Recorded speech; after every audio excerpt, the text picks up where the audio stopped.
You're listening to Interactive Wrestling Radio, featuring the Interactive Interview, courtesy of WrestlingEpicenter.com. Welcome back to Interactive Wrestling Radio from out here in the sun of Arizona. And of course, in just a few days, we are all looking forward to PCWAZ as it presents live on Broadway, coming from you from the Skyline. It's a 1,500-seat venue for an independent wrestling event that I can't wait to attend this Saturday night, September 28th, Skyline High School, Mesa, Arizona. The link is in the description, and one of the big matches happening at that show will be our guest at this time taking on Dom Vitale in a street fight. He, of course, is Devin Reno. Are you with me, sir? Yes, sir. It's a pleasure to have you on, man. I've had Class on a couple of times now, and that guy has got everything going for him, and everything he's got going for him, you do as well. And that should make sense since you guys are a tag team. Before we get into that, though, let's talk a little bit about Saturday night. You are in a unique match. It's a street fight against Dom Vitale. How do you feel going into the big match on Saturday? You know, I feel good. There's a lot of pressure. You said it was a 1,500-seat arena. This is probably going to be the biggest independent show in Arizona history. I believe it. As far as wrestling goes. So that's super exciting, but it's kind of a shame that I'm in a fight because I'd like to showcase, my wrestling skills. Mm-hmm. But it shows where we are. Like Dom, he's the one that brought me into the business. He's the one that taught me all of these things. He's the one that kind of changed his mind on a lot of the teachings that he gave me and passed on to me. So emotions boiled over a couple shows ago, and now we got to beat each other up. Yeah, you've been tied to it. I mean, it makes perfect sense that the last show that I went to was yourself and Class against John Wolfgang, who Class has to clash with, and Dom Vitale, and you guys came out on top. You guys got the win at that show. I mean, how does that feel to know that you got the win, and does that impact your thoughts going into the Saturday night match? It doesn't feel any different than any time we win, really. Like, I could say it feels good, but it's expected. It's expected that we win. So our thing is, what's next? What's next? Like, we know we're good. We know we're going to beat, especially a mishmash team like them. So for that, it's, okay, we met the standard. What else can we do? And that brought us to September, where we're going to sell out that place. We're going to put on a fantastic show. And once again, we're going to walk out winners. Very cool. And I'm not sure if you heard it a few days ago, but I just posted our Class interview, and he talked a little bit about how you guys became a team. And he says that he was a little bit out of commission when you were kind of rising in your standing in wrestling. And that's kind of how you guys ended up together. Is that your recollection as well? Is that how you guys became the duo that we now know as, how are we going to call it, Power and Prestige? Power and Privilege, yeah. Power and Privilege, I'm sorry. I can't spell privilege. That's a little thing for me. I always have to use spell check for privilege. I don't know why. I just never get it right. But there you go. You're not the only one. It's a tough one. There's a couple posters out there that get it wrong. All right. So how did you end up teaming up with Class? Yeah, no, that's exactly right. It's actually kind of funny because my first match in wrestling was against him. Really? I was, the newbie. I was a trainee at that point. That was my graduation, I guess you could say. And he was the established vet. And he beat me, fair and square. And then after that, I was like, hey man, you're really good at this. I want to get better. I want to be the best. You're on your way to being the best. So how can I do that? And he kind of became a wrestling big brother to me, which I'm the oldest of all my siblings. I have a lot of siblings. So I've never experienced that dynamic, but for him to take me under his wing and start hey, you got to do this a little bit differently. If you really want to succeed, you got to do this. And then as I was making those improvements, he got hurt. Yeah. And so when he got hurt, I was getting a little bit bigger. I was in better shape. I was starting to get more traction other places. And everyone actually would look at me. They're like, dude, you remind me of Class. And I'm like, oh, that's funny. He's like my big brother. And they're like, oh, really? He's your brother? And then it spun into, well, we got to do something with you two.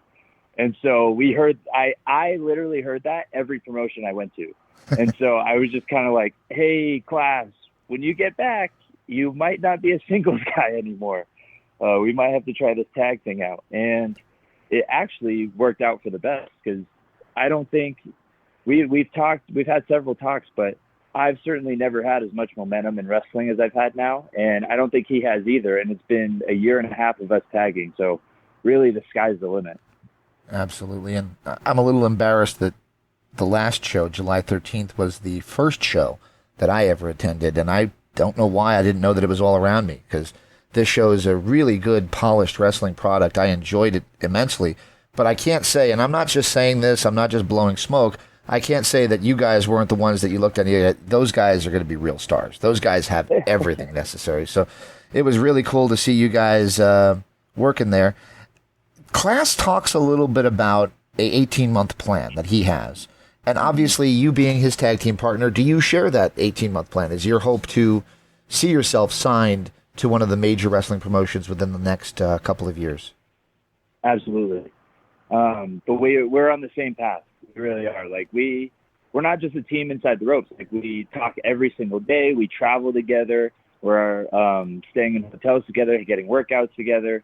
And it has very much become like, okay, how are we going to do this? And it's really cool, because for a business as like selfish as wrestling is, to find someone like Class and to find that older, big brother, it's rare, but it's also like, I'm blessed. I'm grateful for it, because I have a tendency to like downplay myself, and he has accomplished so much that he's like, no, I'm going to do better, so you have to do better.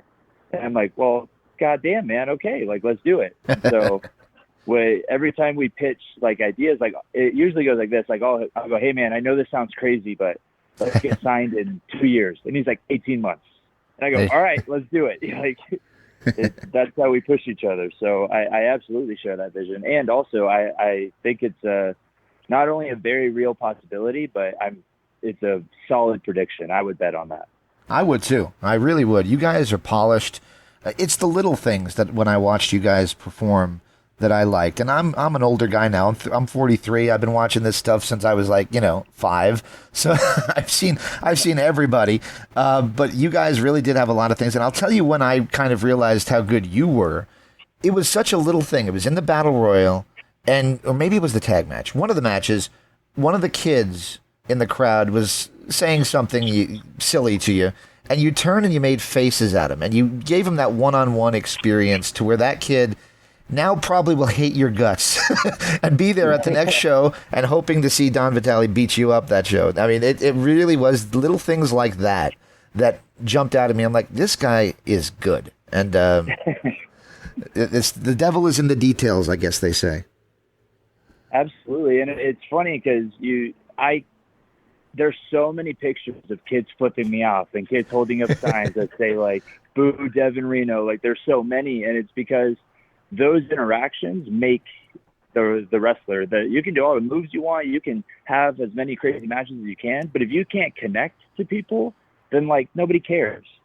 So, exactly. And I find the best way to connect is just one, remember that they're there, but also if you're yourself, if you're just in the moment and like I don't think about those things. I don't think like, oh, I have to go look at a kid now and like interact with them. It's just like I'm myself and I'm enjoying it and I'm looking for things to bring me into the moment. And if I'm a firm believer that if you just give your all to the craft and the people, that they'll sense that energy and they'll give their all right back. Absolutely, and it comes off organically from you guys, so that's a big compliment. At least I hope it is. Absolutely, no. People love to hate us. Absolutely, and that's kind of my next question. I know it's probably the most basic question you could be asked, but what made you fall in love with pro wrestling in the very beginning? What made you decide this is what you wanted to do with your life? I don't even remember the first match that I watched. My dad had always watched it, but I do remember the first story was The Rock and Hulk Hogan leading into WrestleMania 18. Wow. And that's why I've never been a Hogan guy. He was a bad guy.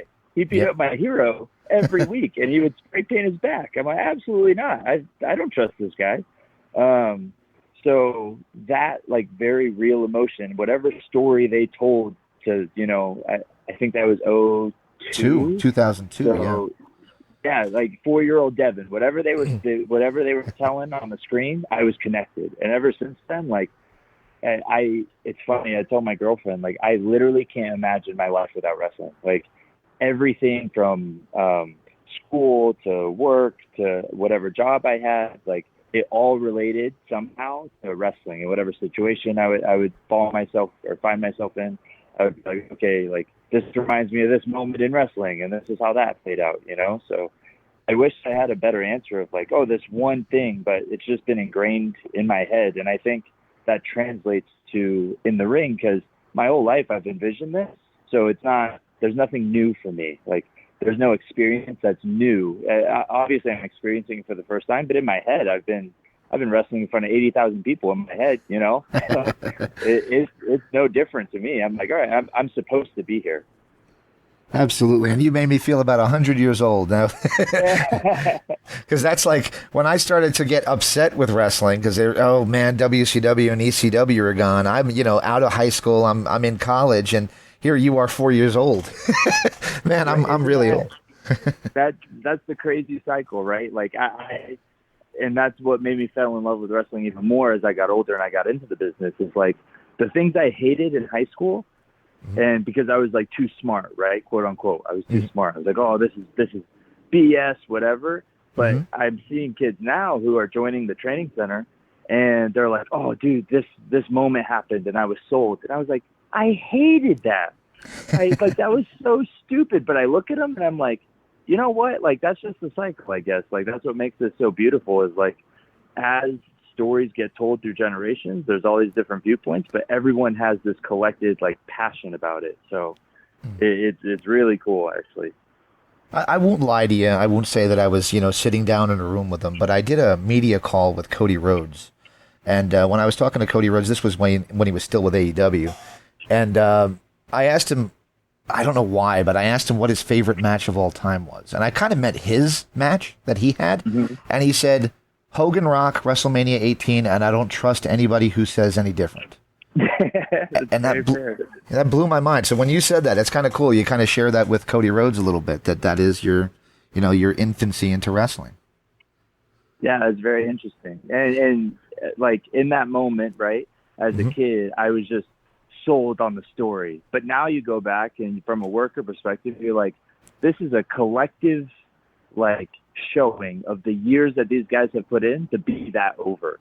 They could do whatever they wanted, but it wasn't just because they're cool. It's because they had years of a connection with the audience, that audience was like, I don't know, man, I'm just excited to be in the same room as you. And like, if that's not the goal for you, then you don't belong in the business. Like, if you don't want people to just be excited to see you in a ring, no matter what you do, then, and you don't want to put in the work over the 10, 15, 20 years to get there, then like, I believe you don't belong there. So it's funny that he said that.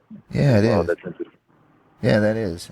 So we talked a little bit about you guys having a plan to get signed elsewhere, and there is a lot of elsewhere to sign. There's the NWA, which is on the CW app, sharing that a little bit with WWE, which, of course, is NXT, who's partnered with TNA. And, of course, there's AEW, which is their more obvious competitor, and they're being WWE, the big boys. What is your, do you guys have a place in mind? Where do you think you guys fit in best? We're able to adapt to anything, and we're hungry for opportunity. That's the thing. Like, we have no doubt that when given the opportunity, we're going to take full advantage of it. The thing is, we grew up watching WWE.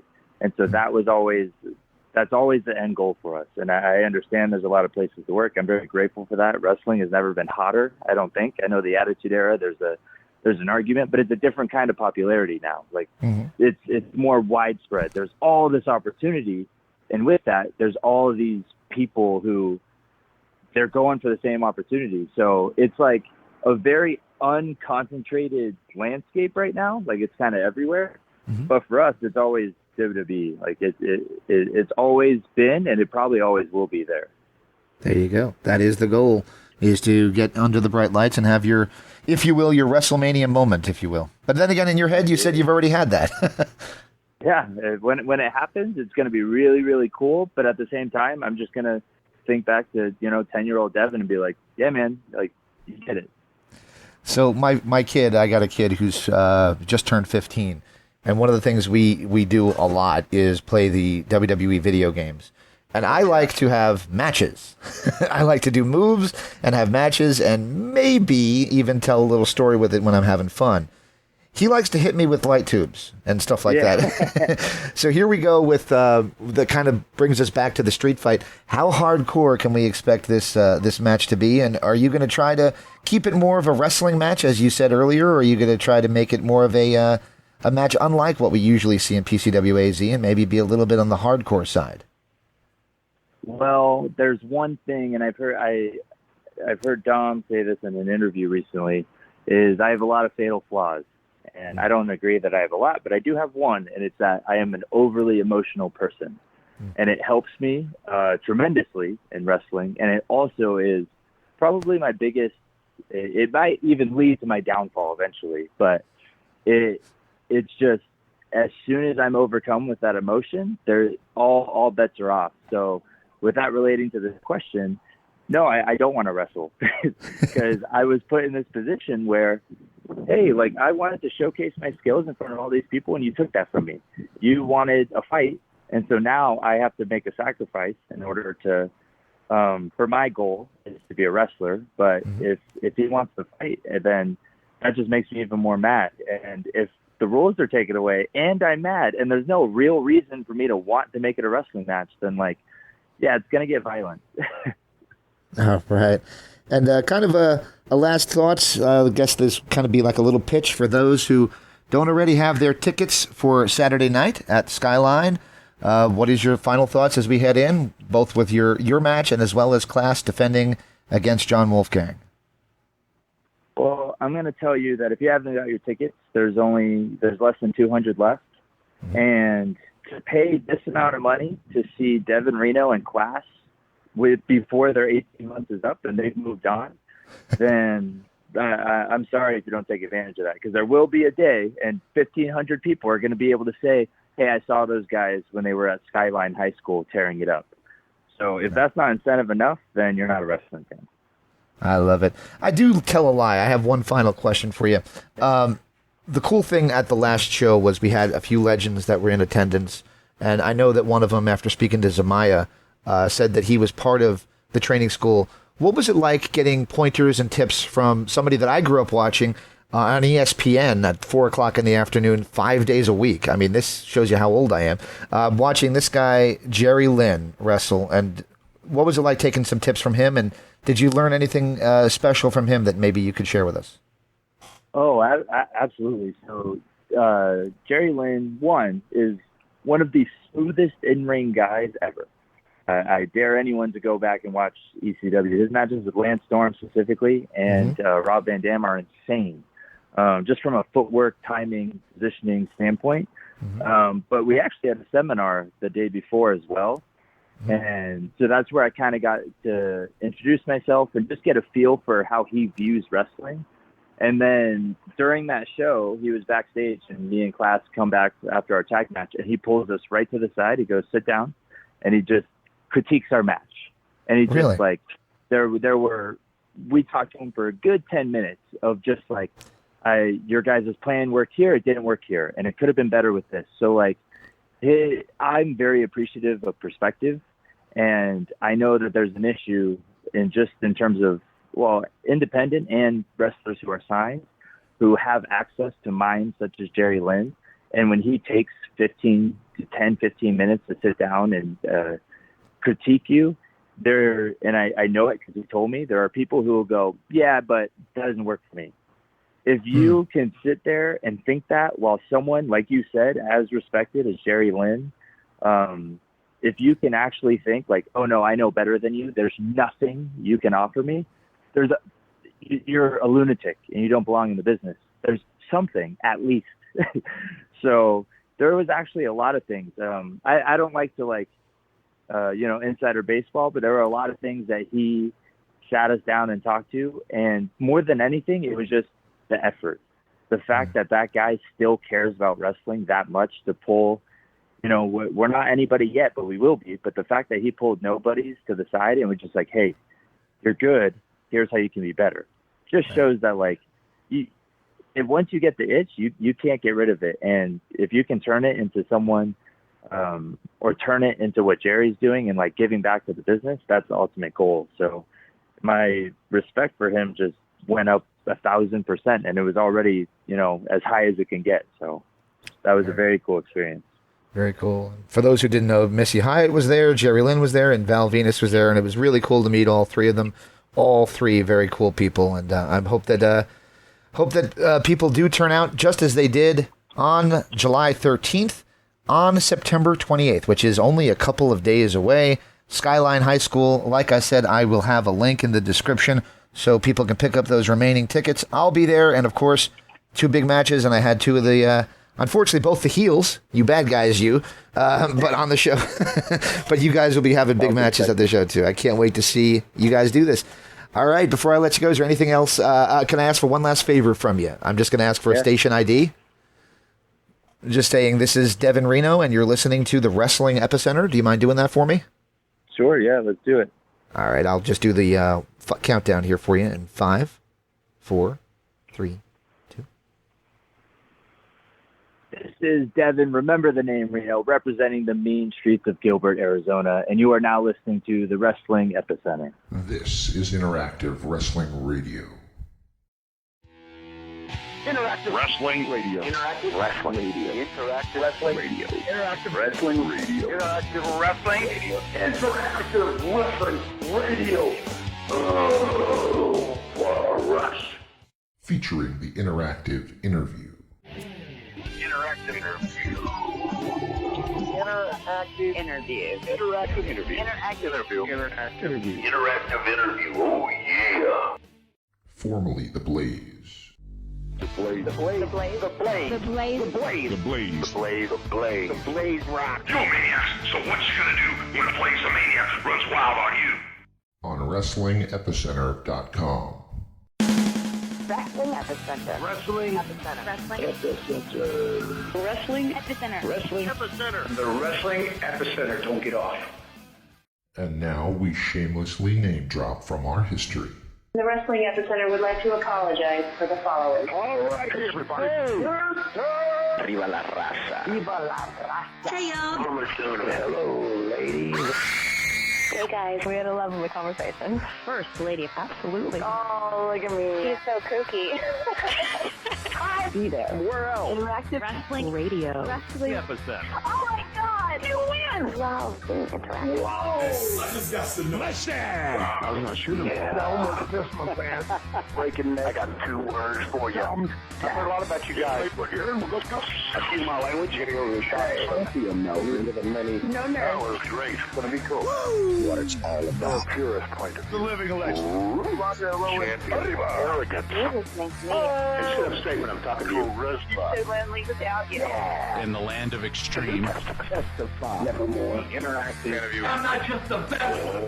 Interactive interview with a plastic You head. earned the right. Nobody. You better keep listening. Thank you very much. Controversy creates cash. Professional wrestling. Made in the USA, baby. Memphis wrestling.